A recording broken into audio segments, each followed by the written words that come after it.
मानेरे गावात इथे चारच्या आधीच म्हणजे पहाटे आग लागलेली होती आणि ते सर्वजण झोपलेले होते. झोपेमध्ये त्यांना काय समजलं नाही. अचानक एक मुलगा उठला त्यांचा आणि तेव्हा त्यांना समजलं की आग लागली. म्हणून त्यांनी सर्व पळापळ चालू झाली आणि लाकडाचं असल्यामुळे पटकन पेट धरलं तिथे. पण लहान लहान मुलं होती आणि घरात मोठं कुटुंब आहे इथे. त्यांना कोणतीही जीवितहानी झाली नाही.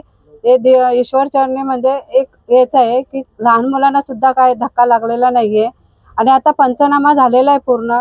ते लवकरात लवकर आम्ही त्यांना जी काही प्रोसिजर आहे ती पूर्ण करून लवकरात लवकर त्यांना मदत करायचा प्रयत्न करू ना. आमच्या इथे पण जे काही होईल तेही आम्ही त्यांना मदत करू.